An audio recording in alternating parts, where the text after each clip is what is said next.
बिस्मिल्लाहिर्रहमानिर्रहीम। अल्लाह के नाम से शुरू जो निहायत मेहरबान रहम वाला। अस्सलामु अलैकुम वरहमतुल्लाहि वबरकातुहू। मैं हूं जी फरहान अहमद। हम आज फ़िज़िक्स के एक नए टॉपिक के साथ हाज़िर हुए हैं। हमारा आज का टॉपिक है renewable energy source.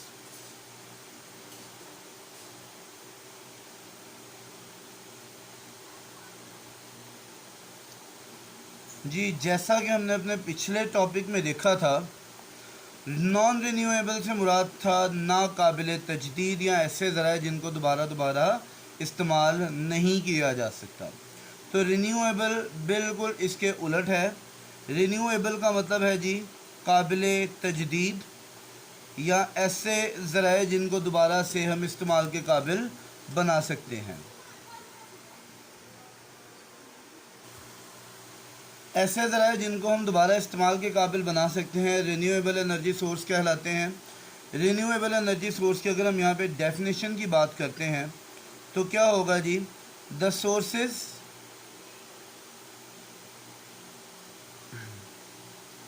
That we can use more than one time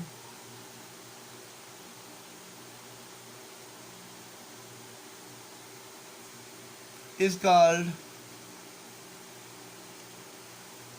renewable energy source। जी, डेफिनेशन हमारे पास आ गई, डेफिनेशन हमें समझ में आ गई है। वो तमाम ज़राए जिनको हम एक से ज़्यादा दफ़ा या बार बार इस्तेमाल कर सकते हैं रिन्यूएबल एनर्जी सोर्सेज कहलाते हैं। हमारे पास जो मेजर रिन्यूएबल एनर्जी सोर्सेज हैं उनमें सबसे पहले आता है एनर्जी फ्रॉम वाटर।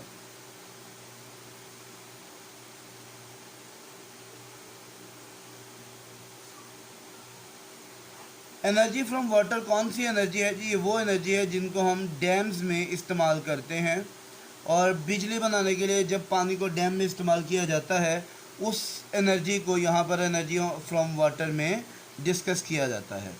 अब यहाँ पर डैम्स के अंदर होता क्या है, एक जो है वो आबशार है या किसी जो है वो चश्मे से पानी निकल रहा है, पहाड़ों से किसी दरिया के ज़रिए पानी आ रहा है, उसके आगे एक दीवार खड़ी कर दी जाती है और उस दीवार के ज़रिए पानी को रोक दिया जाता है। पानी यहाँ पर स्टोर हो जाएगा, फिर हम इस दीवार के अंदर से एक रास्ता बनाएंगे पानी के लिए और वहाँ पर हम एक टरबाइन को फिक्स करेंगे जो कि एक जनरेटर को रन करेगी। अब जब यहाँ पे टरबाइन लगेगी, टरबाइन से जनरेटर घूमेगा तो यहाँ से इलेक्ट्रिसिटी पैदा होगी और वो पानी इस रास्ते से होता हुआ आगे नहरों की शक्ल में मज़ीद आगे चला जाएगा। अब इस पानी को हमने यहाँ पर इस्तेमाल किया है बिजली बनाने के लिए और ये आगे नहर में चला गया। इसका ये मतलब हरगिज़ नहीं है कि अब ये पानी हमारे लिए ज़ाया है। इस पानी को मज़ीद दोबारा भी इस्तेमाल किया जा सकता है। हम आगे किसी एक इलाके में मज़ीद एक दीवार बनाकर वहाँ पर डैम बना सकते हैं। अगर नहीं तो हम इस पानी को एक पंप के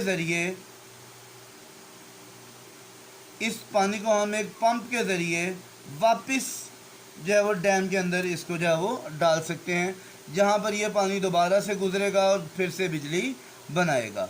तो इस तरीके से हमारे पास क्या होगा जी, इस तरीके से हम एक ही पानी को बार बार इस्तेमाल करके तो इलेक्ट्रिसिटी प्रोड्यूस कर सकते हैं। अगर बिजली नहीं बनानी तो इस पानी को हम फसलों को देने के लिए किसी और बहुत सारे मुख्तलिफ़ कामों के लिए इस्तेमाल कर सकते हैं। तो इस तरीके से पानी एक रिन्यूएबल एनर्जी सोर्स बन जाता है। एक और जो यहाँ पर बात समझ में आती है, जो नज़रिया एक यहाँ पे सामने आता है, वो ये है कि जी हमारी ज़मीन के ऊपर 70% से ज़्यादा 70% के करीब पानी मौजूद है और इसलिए ये कहा जाता है कि ज़मीन से पानी कभी ख़त्म नहीं होगा। जब ज़मीन से पानी कभी ख़त्म नहीं होगा, इससे मुराद ये है कि ज़मीन के ऊपर जो पानी है वो एक हमेशा रहने वाला एनर्जी सोर्स है और इस हमेशा रहने वाले एनर्जी सोर्स को हम रिन्यूएबल एनर्जी सोर्स का नाम देते हैं।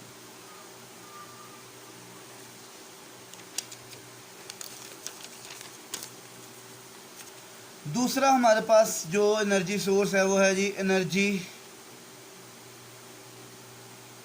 From sun. Energy from sun, सूरज से आने वाली एनर्जी को भी रिन्यूएबल एनर्जी सोर्स कहा जाता है। जो बड़ी वजह इसको रिन्यूएबल एनर्जी सोर्स कहने की है वो क्या है जी, कि सूरज से आने वाली जो एनर्जी है वो भी कभी ख़त्म नहीं होगी। अगर सूरज ख़त्म हो गया तो इसका मतलब ये कि हमारी ज़मीन का वजूद भी ख़त्म हो जाएगा, और अगर ज़मीन का वजूद ख़त्म हो जाएगा तो हमें एनर्जी की ज़रूरत वैसे ही ख़त्म हो जाएगी, क्योंकि पूरी दुनिया ख़त्म हो जाएगी, तमाम इंसान मर जाएंगे। तो इस वजह से एनर्जी फ्रॉम सन को क्या कहा जाता है जी, रिन्यूएबल एनर्जी सोर्स कहा जाता है। सूरज से आने वाली एनर्जी को हम ज़्यादातर 2 से 3 तरीक़ों से इस्तेमाल कर सकते हैं। पहले नंबर पे हम डायरेक्ट सनलाइट का इस्तेमाल करते हैं जी। डायरेक्ट सनलाइट में क्या होता है, सूरज की रोशनी को डायरेक्ट जो है वो ज़मीन के ऊपर इस्तेमाल किया जाता है, फसलें उगाने के लिए या रोशनी करने के लिए या देखने के लिए माफ़ कीजिएगा। तो डायरेक्ट सनलाइट को जब हम इस्तेमाल करते हैं, ये भी एनर्जी फ्रॉम सन है। इससे हम सूरज से आने वाली गर्मी को भी इस्तेमाल कर सकते हैं, सूरज से आने वाली रोशनी को भी डायरेक्ट इस्तेमाल करते हैं। दूसरे नंबर पे हमारे पास आता है जी सोलर हाउस हीटिंग।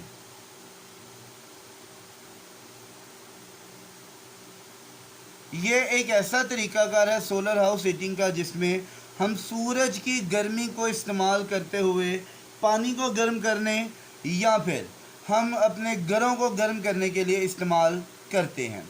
यहाँ पर होता क्या है जी, एक हमारे पास होता है कलेक्टर। कलेक्टर में एक प्लेट है, प्लेट के अंदर हमारे पास जो है वो पाइपिंग मूव कर रही है, पाइपिंग के अंदर जो है वो पानी सर्कुलेट करता है। ये वो हिस्सा है जो डायरेक्ट सूरज की रोशनी के सामने होता है।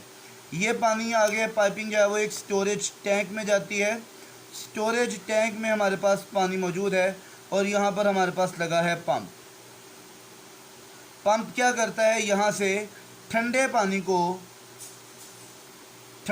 को पाइपिंग के ज़रिए कलेक्टर में भेजता है, और कलेक्टर के ज़रिए वो पानी जब इन पाइपिंग से गुज़रता है तो वो पानी गर्म हो जाता है, और गर्म होने के बाद वो इसके ज़रिए जब दोबारा टैंक में आता है तो वो पानी जो है वो गर्म हो चुका होता है।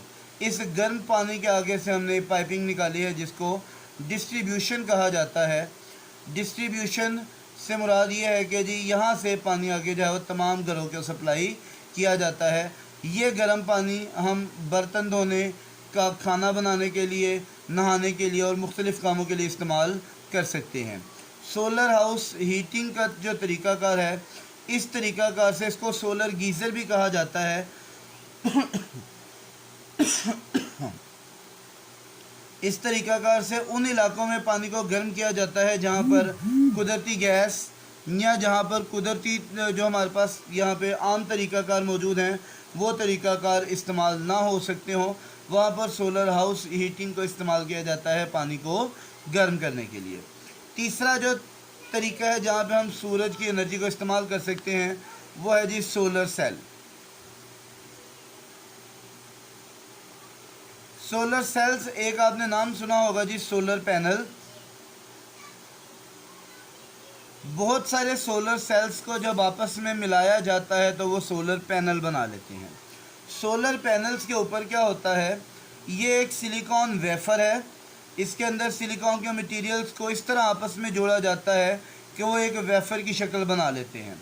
जब इसके ऊपर सनलाइट आकर गिरती है, इसके जंक्शन के ऊपर जब सनलाइट गिरती है तो क्या होता है, एक मटेरियल यहाँ से इलेक्ट्रॉन को निकालना शुरू कर देता है और दूसरा मटेरियल इलेक्ट्रॉन को एब्जॉर्ब करना शुरू कर देता है।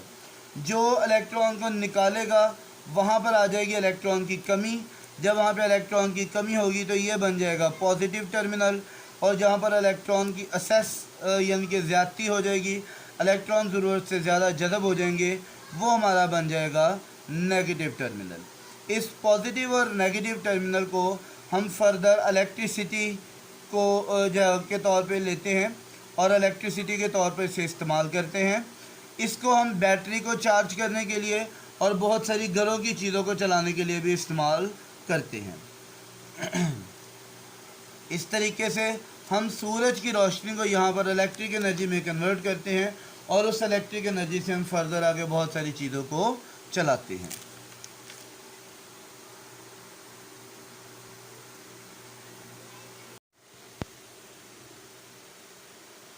जी, तो हमारे पास अगला रिन्यूएबल एनर्जी सोर्स है, वो है जी एनर्जी फ्रॉम विंड।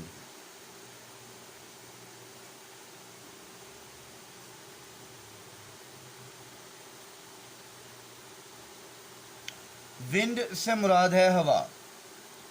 तो एनर्जी फ्रॉम विंड यानी हवा की एनर्जी या हवा से हासिल होने वाली एनर्जी, इस एनर्जी को भी हम रिन्यूएबल एनर्जी सोर्स कहेंगे, क्योंकि अगर हमारे इस प्लैनेट पे हवा ख़त्म हो जाती है, हमारे इस प्लैनेट से हवा जो वो उड़ जाए या किसी तरीके से हमारे ज़मीन के गिर्द जो एक हवा का इन्वेलप बना हुआ इन्वायरमेंट का वो ख़त्म हो जाए, तो इस प्लैनेट के ऊपर लाइफ पॉसिबल नहीं है, इस प्लैनेट के ऊपर ज़िंदगी मुमकिन नहीं होगी। इस वजह से हवा से मिलने वाली जो एनर्जी है वो भी तब तक है जब तक इंसान की बका यहाँ पर है, जब तक इंसान मौजूद है।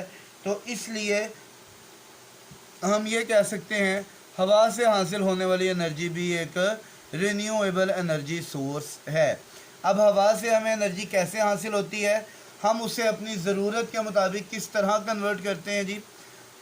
ऐसे इलाके जहाँ पर हवा मुसलसल चलती है, जैसा कि साहिली इलाके हैं, इन साहिली इलाकों में एक टावर लगाया जाता है, टावर के ऊपर एक फ़ैन लगा दिया जाता है, वो फ़ैन हवा की मदद से घूमता है और इस फ़ैन के घूमने से क्या होता है, इसके बैक साइड पर एक जनरेटर लगाया जाता है। इस फ़ैन के घूमने से वो जनरेटर भी घूमेगा और जनरेटर के घूमने से यहाँ पे क्या प्रोड्यूस होगी, इलेक्ट्रिसिटी। वो इलेक्ट्रिसिटी को हम अपने नेशनल ग्रिड स्टेशन में ऐड कर देते हैं ताकि फिर आगे फर्दर उसे घरों तक पहुंचाया जा सके। क्योंकि हमारे इस दुनिया पे जो हवा है वो ख़त्म नहीं हो सकती, अगर हवा ख़त्म हो जाएगी तो यहाँ पर लाइफ ख़त्म हो जाएगी। इसलिए हवा से हासिल होने वाली इस एनर्जी को रिन्यूएबल एनर्जी सोर्स कहा जाता है और यहाँ से हम इस एनर्जी को इलेक्ट्रिसिटी में कन्वर्ट करके अपने लिए इस्तेमाल करते हैं। जी, तो इसलिए इस जो है वो हवा से हासिल होने वाली जो एनर्जी है उस एनर्जी को रिन्यूएबल एनर्जी सोर्स कहा जाता है। ये हमारे पास जो एनर्जी है हवा के अंदर होती है दरअसल मैकेनिकल एनर्जी। उस मैकेनिकल एनर्जी को हम फर्दर आगे कन्वर्ट करते हैं। अगर विंड टर्बाइंस के ज़रिए देखें तो हमारे पास वो जो है मैकेनिकल एनर्जी इलेक्ट्रिकल में कन्वर्ट होती है। अगर हमारे पास विंड मिल्स है तो इस विंड मिल से मैकेनिकल एनर्जी को हम जो है बहुत से दूसरे कामों में, जिस तरह के जो है वो क्या उसे कहा जाता है, पहले चक्कियों को चलाने के लिए इस्तेमाल किया जाता था कि जिससे जो है वो आटा वगैरह जो है वो बनाया जाता था गंदम से, तो वो भी जो है मैकेनिकल एनर्जी इसी तरह हवा से जो है वो चलने वाली है। इसके बाद जो हवा की अपनी एनर्जी है वो वाली जो हवा की काइनेटिक या मैकेनिकल एनर्जी है, ये बहुत बड़ी जो है वो शिप्स को पुराने दौर में जो है वो सेलर बोट्स को पानी के अंदर इधर उधर लेकर जाने के लिए भी इस्तेमाल होती रही है। आगे में हमारे पास जो एनर्जी सोर्स है ये है जी एनर्जी जियोथर्मल एनर्जी।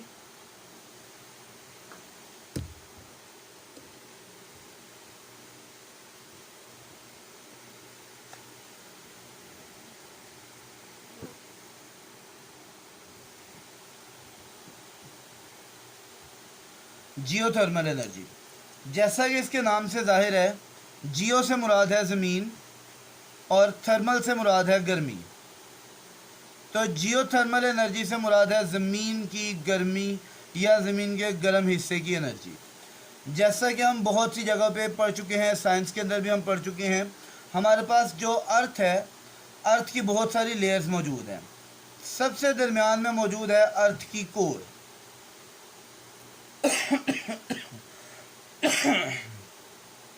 जिसके बारे में कहा जाता है कि जो कोर है ये अभी भी लाखों डिग्री सेल्सियस तक गर्म है और ये पिघली हुई फॉर्म में है। इस जो है वो कोर के करीब करीब हमारे पास जो एक लेयर बनती है जिसको लावा लेयर कहा जाता है। ये जो लावा लेयर है यहाँ पर चट्टानें पिघली हुई जो है वो हालत में मौजूद होती हैं। इस अगर ज़मीन की गर्मी को हम इस्तेमाल करें अपने जो है वो इलेक्ट्रिसिटी की प्रोडक्शन के लिए, या इस ज़मीन की गर्मी को हम अगर किसी तरीके से इस्तेमाल कर सकें तो इसे जियोथर्मल एनर्जी कहा जाता है। हम करते क्या है जी, यहाँ पे हम ज़मीन की सरफेस से एक गहरा कुआं खोदते हैं, इतना गहराई में कि वो इस लावा लेयर तक पहुँच जाए। याद रखिएगा ये सिर्फ उन्हीं जगहों पर पॉसिबल होता है जहाँ पर लावा ज़मीन के बहुत ज़्यादा करीब होता है। हम एक कुआं खोदते हैं, ये कुआं जो है वो इतनी गहराई तक आता है कि वो लावा लेयर के करीब करीब पहुँच जाता है। अगर लावा खुद पिघली हुई हालत में है तो इसका मतलब ये है कि इसके करीब करीब की जो चट्टानें हैं वो भी बहुत ज़्यादा गर्म होंगी। तो हम यहाँ से क्या करते हैं, प्रेशर के ज़रिए पानी को इसके अंदर डालते हैं। जैसे ही पानी इसके अंदर गिरता है, इन गर्म चट्टानों के कांटेक्ट में आता है, तो पानी का टेम्परेचर इंक्रीज़ होता है और पानी जो है वो वेपर्स में कन्वर्ट हो जाता है। उन वेपर्स को बाहर निकालने के लिए हम उसके करीब एक और कुआं खोदते हैं जहाँ से ये वेपर्स बाहर निकलते हैं। फिर इन वेपर्स को या इस स्टीम को हम फर्दर आगे इस्तेमाल कर सकते हैं मुख्तलिफ़ कामों के लिए। मिसाल के तौर पे यहाँ से जो हमें स्टीम मिल रही है, इस स्टीम को हम आगे टरबाइन को मूव करवाने के लिए इस्तेमाल करेंगे तो बिजली बन जाएगी। इस स्टीम को डायरेक्ट घरों में अगर हम मूव करवाएंगे तो हम घरों को गर्म करने के लिए, पानी को गर्म करने के लिए इस्तेमाल कर सकते हैं और गर्म पानी को एज इट इज़ हम अपने इस्तेमाल में लेकर आ सकते हैं। आगे हमारे पास आखिरी आज का टॉपिक है जी, रिन्यूएबल एनर्जी सोर्स का आखिरी एक टॉपिक रह गया है। वो आखिरी टॉपिक क्या है जी, आखिरी टॉपिक है energy from biomass. Biomass energy, bio से मुराद है जी जानदार चीज़ें, मैस से मुराद है जी मैस या जो भी उसका जो है वो जी। एनर्जी फ्रॉम बायोमास में हमारे पास क्या चीज़ है, बायो से मुराद है जानदार, मैस से मुराद है उसके अंदर मौजूद quantity of matter. Energy from biomass से मुराद ये है कि हम जानदार चीज़ों से एनर्जी किस तरीके से हासिल कर सकते हैं। तो एनर्जी फ्रॉम बायोमास में हमारे पास दो चीज़ें आती हैं। पहले नंबर पे तो ये कि हमारे पास जो जानदार चीज़ें हैं, उन जानदार चीज़ों का जो भी रेसिड्यू है, उन जानदार चीज़ों का जो भी वेस्ट है, उस वेस्ट को हम इस्तेमाल करते हैं, वेस्ट को डीकम्पोज़ करते हैं और डीकम्पोज़ होने के बाद वहाँ से जो एनर्जी रिलीज़ होती है उस एनर्जी को एनर्जी फ्रॉम बायोमास कहा जाता है। ठीक है जी। अब यहाँ पे एनर्जी फ्रॉम बायोमास से मुराद ये है कि जो जानदारों का वेस्ट है, मिसाल के तौर पे अगर मैं बात करता हूँ गोबर की, तो बहुत सी जगह पे जो है वो बायोमास के प्लांट लगाए जाते हैं। वहाँ पर क्या होता है, ज़मीन के नीचे एक टैंकर को जो है दबा दिया जाता है, इसके अंदर एक इनलेट ओपन किया जाता है, यहाँ से गोबर को डाला जाता है। गोबर इस जो है वो टैंकर के अंदर आके डीकम्पोज़ होता है और डीकम्पोज़ होने के बाद चंद दिनों के अंदर वो प्रोसेस जो कि कई माह लगा देता है, वो चंद दिनों में कंडक्ट होता है और डीकम्पोज़ होने के बाद वहाँ से जो मीथेन गैस निकलती है, यहाँ से हम उस गैस को बाहर निकाल लेते हैं और इसको घरों में जो है वो खाना पकाने के लिए या हीट को हासिल करने के लिए इस्तेमाल किया जाता है। ये भी हमारे पास जो तरीका है वो बायोमास में आता है। दूसरा तरीका क्या है जी, जानदार चीज़ों का जो वेस्ट है डायरेक्टली, जैसे कि प्लांट वेस्ट है, पौधों के जो वेस्ट हमारे पास आ जाता है, उस वेस्ट को हम जलाते हैं, उसे बर्न करते हैं। उसको बर्न करने के बाद हमारे पास जो हीट आती है, उस हीट को हम फर्दर आगे मुख्तलिफ़ कामों के लिए इस्तेमाल करते हैं। जैसा कि आपने जो है वो सुना होगा इसके बारे में बहुत दफ़ा कि जब भी शुगर मिल्स चलती हैं तो वो इतनी ज़्यादा अपनी कैपेसिटी की इलेक्ट्रिसिटी भी प्रोड्यूस करती हैं कि जी वो अपने वर्कर के घरों को बिजली जो है वो फ्री दे देते हैं। लेकिन जब शुगर मिल्स बंद होती हैं तो फिर वहाँ पे कुछ भी नहीं होता। दरअसल होता क्या है जी, जब शुगर मिल्स चलती हैं तो वो गन्ने के रस को निकाल कर चीनी बनाने के लिए इस्तेमाल करते हैं और जो उसका वेस्ट होता है, जो उसके पत्ते होते हैं या खाली तिनके होते हैं, उन्हें खुश्क करके बर्न किया जाता है, वहाँ पे जलाया जाता है और उसके जलाने से फिर वहाँ पर स्टीम और स्टीम से टरबाइन और जनरेटर चलाकर बिजली पैदा की जाती है, जो कि उसके वर्कर्स को प्रोड्यूस जो है प्रोवाइड की जाती है। तो यहाँ पे आके हमारे पास जो है वो एनर्जी फ्रॉम बायोमास जो है वो टॉपिक हो जाता है ख़त्म। इसके साथ हमारे पास जो है रिन्यूएबल एनर्जी सोर्स का टॉपिक भी मुकम्मल हो जाता है। इंशाल्लाह जल्द ही एक नए टॉपिक के साथ फिर हाजिर होंगे। हमारे चैनल को लाइक कीजिएगा, हमारे इस वीडियो को लाइक कीजिएगा, शेयर कीजिएगा, और अगर कोई मसला हो तो कमेंट सेक्शन में ज़रूर पूछिएगा। हमारे इस चैनल को सब्सक्राइब कीजिएगा, क्योंकि हमें आपके सब्सक्रिप्शन की बहुत ज़रूरत है। हमारे साथ रहिएगा। अस्सलामु अलैकुम व रहमतुल्लाहि व बरकातुहू।